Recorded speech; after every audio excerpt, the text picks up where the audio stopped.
Hello and welcome to Monday Mythbusters. I'm Mary Gregory, leadership coach and author. And today's myth that we are going to bust about confidence is that extroverts are naturally more confident than introverts. So have you ever been told that if you want to be more confident, you need to be more outgoing? Well, that really is a myth. Confidence has nothing to do with personality. It's about self-trust. So let's just debunk that myth a bit. There's an assumption that confident people are the loudest people in the room. Well, confidence has nothing to do with volume. In fact, I don't know about you, but those people that are really loud and dominating in the room can also be huge energy drainers as well. So volume has nothing to do with confidence. It's much more about having that inner assurance. Some of the most confident leaders, thinkers, and innovators in our history have been introverted.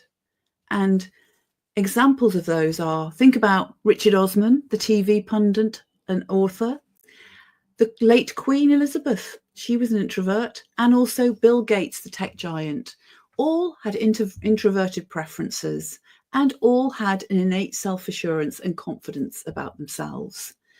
They knew that of their own worth, and they knew that they had a standing in the world and that their ideas were worth something without needing to be the loudest voice in the room.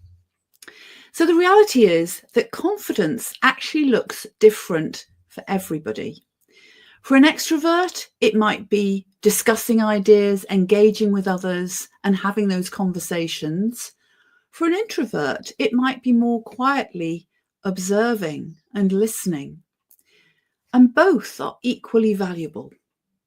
So I want to share an example, and you may have your own examples that you can think of, where you might have been in a meeting, and this has happened to me on several occasions, I might add, when you've been in a meeting and all the extroverts in the meeting have been throwing ideas around, and those with the more introverted preferences have sat back and observed and been listening. And then towards the end of the meeting have come in with an observation or a contribution that has really wowed the rest of the group because it's really deeply thought out and it's a really innovative idea. That is about confidence, but it's a very different way of expressing confidence to those who have more extroverted preferences.